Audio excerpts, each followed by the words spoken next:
Kami, dewa penjaga planet. Tingkat paling bawah dalam sistem dewa adalah kami, penjaga satu planet. Contoh paling jelas adalah kami yang menjaga bumi sebelum akhirnya digantikan oleh Dende. Banyak yang salah paham mengira kami adalah dewa dalam arti penguasa mutlak. Padahal dalam struktur Dragon Ball, jabatan ini lebih seperti administrator spiritual. Dia tidak menciptakan kehidupan di seluruh alam semesta, tidak mengatur hukum kosmik, dan tidak memiliki wewenang atas galaksi lain. Wilayahnya hanya pada satu planet saja.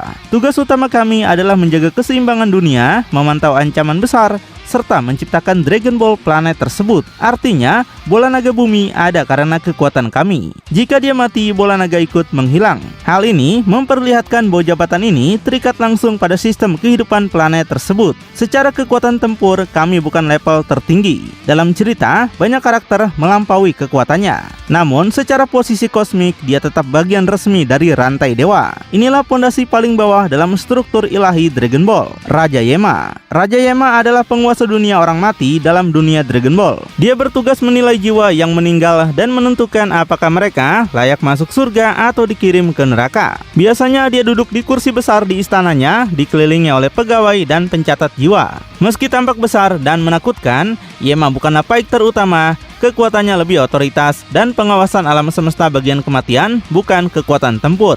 Raja Yema juga sering digambarkan bijaksana dan adil, tapi kadang humoris karena tingkah lakunya yang kaku dan begitu serius. Dia juga punya bawahan yang mengurus catatan jiwa sebelum sampai ke hadapannya. Perannya lebih administratif dan spiritual, bukan untuk pertarungan multiverse atau penciptaan alam semesta. Namun, dia tetap penting karena mengontrol alur kehidupan setelah kematian dan membuatnya salah satu figur penting di sistem Dragon Ball terkait dunia roh dan keadilan alam semesta. King Kai. Dalam satu alam semesta, wilayah dibagi menjadi 4 kuadran besar: utara, selatan, timur, dan barat. Masing-masing wilayah diawasi oleh satu Kaio. Jika kami hanya menjaga satu planet, Kaio mengawasi ribuan bahkan jutaan planet dalam satu sektor galaksi. Peran mereka bukan sekedar mengawasi, tapi juga membimbing perkembangan kehidupan dan mencari potensi luar biasa. King Kai misalnya melatih Goku setelah kematiannya dan mengajarkan teknik Kaioken serta Genki Dama. Ini menunjukkan bahwa para Kaio memiliki pengetahuan energi tingkat tinggi yang bahkan tidak diketahui dewa planet. Namun, Kaio bukan penguasa absolut. Mereka tidak menciptakan kehidupan secara langsung dan tidak memiliki kekuasaan untuk menghancurkan alam semesta. Grand Kaio. Di atas 4 Kaio terdapat satu pemimpin bernama Grand Kaio. Dia muncul dalam anime Dragon Ball Z. Grand Kaio bertugas mengawasi para Kaio dan menjadi perantara antara mereka dengan level dewa yang lebih tinggi. Secara struktur, dia memastikan keseimbangan antar wilayah dalam satu alam semesta. Walaupun perannya tidak begitu disorot dalam manga utama, keberadaannya menunjukkan bahwa sistem pengawasan kosmik tidak berhenti di tempat Kaio saja. Level ini masih dalam kategori pengawas, belum masuk ke dewa pencipta. Namun, skalanya sudah mencakup satu alam semesta penuh dalam konteks pengawasan. 4 Kaioshin. Kita masuk ke level Kaioshin, yaitu sang dewa pencipta. Dalam satu alam semesta, awalnya terdapat 5 Kaioshin, 4 penjaga arah utara, selatan, timur, dan barat, dan satu pemimpin tertinggi. Salah satu yang terkuat dan paling dikenal adalah Shin, yang merupakan Kaioshin Timur. 4 Kaioshin arah bertugas mengawasi dan mengembangkan kehidupan di bagian alam semesta masing-masing. Berbeda dengan Kaio yang hanya mengawasi, Kaioshin memiliki peran lebih aktif dalam penciptaan dan perkembangan makhluk hidup. Mereka bisa menciptakan planet, menumbuhkan kehidupan, dan mengatur keseimbangan kosmik dalam skala besar. Level ini sudah jauh melampaui Kaio, baik dalam otoritas maupun kekuatan. Namun, mereka masih berada di bawah satu pemimpin tertinggi di antara Kaioshin, Dai Kaioshin. Grand Supreme Kai atau Dai Kaioshin adalah pemimpin tertinggi para Kaioshin dalam satu alam semesta. Di alam semesta ke-7, posisi ini pernah dipegang oleh Grand Supreme Kai. Dia adalah pusat otoritas penciptaan, berada di atas Kaioshin arah seperti Shin dan 3 Kaioshin lainnya. Secara aturan kosmik yang dijelaskan di era Dragon Ball Super, kehidupan dewa kehancuran terikat pada Supreme Kai utama di alam semestanya. Untuk alam semesta ke-7, dewa kehancurannya adalah Beerus. Jika Supreme Kai yang menjadi poros itu mati, maka dewa kehancuran juga akan mati. Ini adalah sistem keseimbangan antara pencipta dan penghancur. Lalu, kenapa setelah Dai Kaioshin mati saat melawan Majin Buu, Beerus tidak ikut mati? Jawabannya adalah pada detail penting, yaitu Dai Kaioshin sebenarnya tidak benar-benar sepenuhnya mati. Saat Majin Buu menyerapnya, eksistensi dan jiwanya tidak musnah, melainkan menyatu di dalam tubuh Majin Buu. Artinya, dia masih hidup dalam bentuk tersegel, karena dia tidak benar-benar lenyap dari keberadaan ikatan hidup dengan virus tidak terputus. Selain itu, setelah tragedi Majin Buu, yang menjadi Supreme Kai aktif di alam semesta ke-7 adalah Shin dari Kaioshin Timur. Dalam struktur resmi saat era DBS, Shin lah yang menjadi leveling langsung dengan virus. Jadi sekarang selama Shin hidup, virus tetap hidup. Dan karena Dai Kaioshin tidak musnah total, sistem kosmik tidak pernah benar-benar kehilangan Supreme Kai, Dewa Kehancuran. Kita sudah masuk ke ranah kosmik yang jauh lebih besar dari sekedar satu alam semesta. Dalam era Dragon Ball Super, dijelaskan bahwa terdapat 12 alam semesta aktif dan masing-masing memiliki satu Dewa Kehancuran. Jadi benar, totalnya ada 12 Hakaishin. Yang paling sering kita lihat tentu saja virus dari alam semesta ke-7.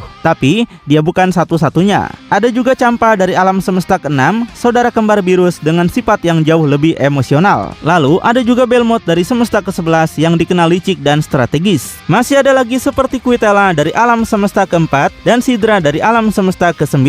Total keseluruhannya ada 12, masing-masing mewakili satu alam semesta mereka. Peran Dewa Kehancuran bukan sekedar petarung kuat. Mereka adalah bagian dari sistem keseimbangan kosmik. Jika Kaioshin bertugas menciptakan dan mengembangkan kehidupan, maka Dewa Kehancuran bertugas menghancurkan hal-hal yang dianggap menghambat perkembangan alam semesta. Tanpa kehancuran, alam semesta akan penuh, stagnan, dan tidak berevolusi. Jadi, fungsi mereka bukan jahat, melainkan bagian dari siklus alami penciptaan dan pemusnahan. Secara kekuatan, Dewa Kehancuran berada jauh di atas Kaioshin dalam hal tempur. Mereka menguasai energi kehancuran yang disebut Hakai, yang bisa melenyapkan sesuatu dari keberadaan. Namun, hidup mereka terikat pada Supreme Kai di alam semestanya. Ini adalah sistem keseimbangan agar tidak ada satu sisi yang terlalu dominan, Angel. Jika setiap alam semesta memiliki satu Dewa Kehancuran, maka setiap Dewa Kehancuran juga memiliki satu Angel pendamping. Karena ada 12 alam semesta aktif di era Dragon Ball Super, maka total ada 12 Angel. Yang paling sering kita lihat tentu saja adalah Whis,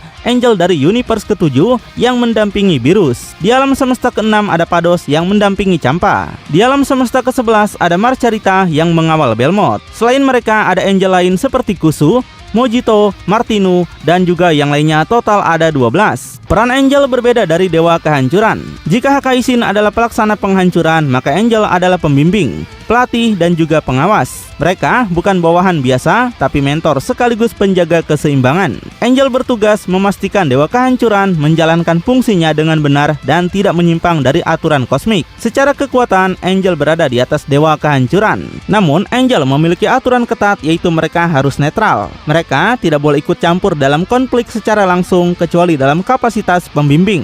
Jika mereka melanggar netralitas, keberadaan mereka bisa dihapus. Grand Priest. Di atas seluruh Angel terdapat satu entitas yang disebut Grand Priest atau Daishinkan. Dia adalah ayah dari 12 Angel, sekaligus tangan kanan langsung raja segalanya, yaitu Zeno. Jika setiap alam semesta memiliki satu Angel, maka semuanya berada di bawah komando Grand Priest. Secara tingkat, Grand Priest bukan Dewa Kehancuran, bukan pula Kaioshin. Dia berada di jalur berbeda, yaitu administrasi multiverse. Semua aturan besar, termasuk turnamen kekuatan, diumumkan dan dijalankan melalui dirinya. Dia yang menyusun arena, menetapkan teknis pelaksanaan, dan memastikan hukum multiverse dijalankan sesuai kehendak penguasa tertinggi. Dalam hal kekuatan, Grand Priest disebut sebagai salah satu dari 5 makhluk terkuat di seluruh multiverse. Walaupun kita belum melihatnya bertarung serius, aura dan sikapnya menunjukkan level yang jauh melampaui Dewa Kehancuran. Bahkan, para Hakaishin bersikap sangat hormat dan hati-hati di hadapannya. Pengawal Zeno. Dalam Dragon Ball Super, pengawal pribadi Zeno selalu berdiri di sisi kanan dan kirinya sebagai penjaga absolut,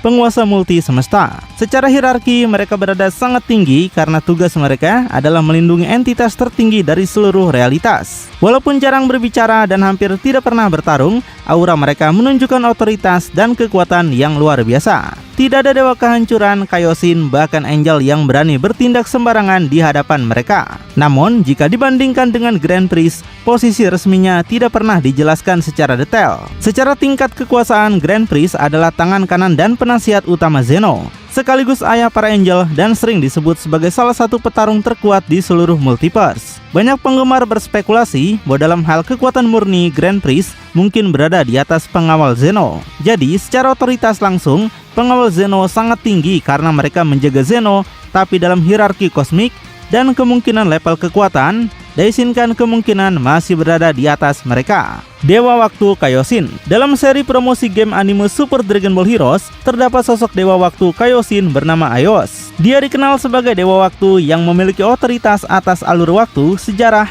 dan berbagai timeline di multiverse. Berbeda dengan Kaioshin biasa di seri utama, Aios memiliki cakupan kekuasaan yang jauh lebih luas karena dia bisa mengawasi, memanipulasi, bahkan mereset cabang waktu demi menjaga keseimbangan sejarah. Dalam arc tertentu, dia bahkan berani menentang struktur kosmik yang ada karena menganggap sistem multiverse perlu diperbaiki. Namun, apakah Aios atau Konoha berada di atas Zeno? Secara hierarki resmi itu tidak. Zeno tetap digambarkan sebagai penguasa absolut seluruh multi semesta dengan kemampuan menghapus realitas secara instan tanpa batasan ruang dan waktu. Walaupun Dewa Waktu menguasai konsep waktu dan bisa mempengaruhi timeline, kekuatannya masih berada dalam lingkup sistem yang diciptakan dan diawasi oleh Zeno. Jadi, dalam struktur tertinggi, Dewa Waktu Kaioshin di Dragon Ball Heroes tidak berada di atas Zeno, melainkan tetap di bawah otoritasnya. Zeno raja segalanya. Puncak dari seluruh hierarki dewa di Dragon Ball adalah Zeno, atau dikenal sebagai raja segalanya. Dia bukan sekedar dewa kehancuran tingkat tinggi, bukan pula pencipta kehidupan biasa.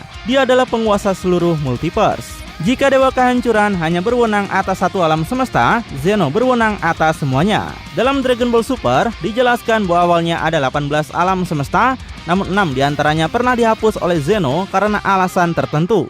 Saat ini tersisa 12 alam semesta aktif dan semuanya berada di bawah kendalinya. Kekuatan Zeno bukan tentang pertarungan fisik atau teknik energi seperti Hakai. Dia memiliki kemampuan yang jauh lebih sederhana namun absolut, yaitu menghapus keberadaan. Ketika dia mengangkat tangan dan memutuskan untuk menghapus sesuatu, maka alam semesta, ruang waktu, bahkan konsep eksistensi itu sendiri lenyap tanpa sisa. Tidak ada perlawanan, tidak ada pertahanan. Contohnya terlihat dalam turnamen kekuatan. Alam semesta yang kalah langsung dihapus total. Bahkan, para dewa kehancuran, Kaioshin, dan makhluk kuat lain tidak bisa berbuat apa-apa. Ini menunjukkan bahwa kekuatan Zeno berada di luar sistem pertarungan biasa. Yang unik, kepribadian Zeno justru polos seperti anak kecil. Dia mudah tertawa, mudah bosan, dan membuat keputusan berdasarkan rasa penasaran atau hiburan. Ini menciptakan kontras besar, wujudnya sederhana tapi kekuasaannya absolut. Karena adanya perbedaan timeline, terdapat dua Zeno yang hidup berdampingan. Namun, keduanya memiliki otoritas dan kekuatan yang sama. Bahkan, Grand Prix tunduk sepenuhnya pada mereka. Di titik ini, hierarki seperti berhenti. Tidak ada dewa yang berada di atas raja segalanya, dan struktur resmi Dragon Ball hingga saat ini, Dewa Naga Zalama. Di atas seluruh struktur yang sudah kita bahas, mulai dari Kami, Kaioshin, Dewa Kehancuran, Angel, Grand Prix, hingga Zeno, ada satu nama misterius yang jarang dibahas, tapi sangat penting dalam mitologi Dragon Ball, yaitu Zalama. Zalama adalah sosok yang menciptakan Super Dragon Ball, bola naga raksasa sebesar planet yang tersebar di universe ke-6 dan ke-7. Berbeda dengan bola naga biasa yang dibuat oleh Kami atau Namekian, Super Bola Naga dibuat langsung oleh entitas ilahi kuno ini. Dia ada pada tahun ke-41, artinya dia sudah ada jauh sebelum banyak sistem dewa modern diperkenalkan. Yang membuat Zalama sangat menarik adalah skala ciptaannya. Super Bola Naga mampu memanggil Super Sendron, naga yang dapat mengabulkan permintaan tanpa batasan kekuatan. Contohnya, dalam turnamen kekuatan Super Sendron, mampu mengembalikan seluruh alam semesta yang telah dihapus oleh Zeno. Ini artinya kekuatan yang bersumber dari ciptaan Zalama mampu membalikan keputusan penghapusan multiverse. Disinilah muncul pertanyaan besar, apakah Zalama lebih tinggi dari Zeno? Secara resmi dalam tingkat kekuatan, tidak ada bukti bahwa Zalama berada di atas Zeno. Namun fakta bahwa Super Bola Naga bisa membatalkan penghapusan alam semesta menunjukkan bahwa kekuatan Zalama berada pada level kosmik yang sangat tinggi, mungkin bahkan setara dalam aspek tertentu, setidaknya dalam konteks kemampuan mengabulkan keinginan. Super Majin Remus diperkenalkan di Dragon Ball Daima sebagai makhluk kuno dari ras Majin yang memiliki peran besar dalam sejarah Dragon Ball. Dalam cerita tersebut, dia diperintahkan oleh Supreme Demon King untuk menciptakan multiverse. Semua alam semesta yang kita kenal berasal dari ciptaan Remus. Dan Shin menyebutnya otoritas tertinggi di alam semesta yang diciptakan. Itu artinya Remus bukan sekedar kuat, dia adalah pencipta multiverse sendiri menurut Lord Daima. Di Super sendiri tidak ada entitas yang tampaknya lebih berkuasa dari Zeno, karena sistem hierarki kekuatan dalam cerita menempatkannya di posisi puncak yang tak tertandingi. Soal mana yang lebih tinggi, cerita Daima belum menjelaskan bagaimana hubungan kekuatan Remus dengan Zeno secara langsung dalam konteks Dragon Ball Super yang sudah ada. Beberapa fans melihat Remus sebagai pencipta multiverse sendiri dan potensi figur yang lebih tinggi dari segi asal-usul. Namun, belum ada konfirmasi resmi bahwa Remus benar-benar menggantikan posisi Zeno dalam hierarki kekuatan multiverse Super.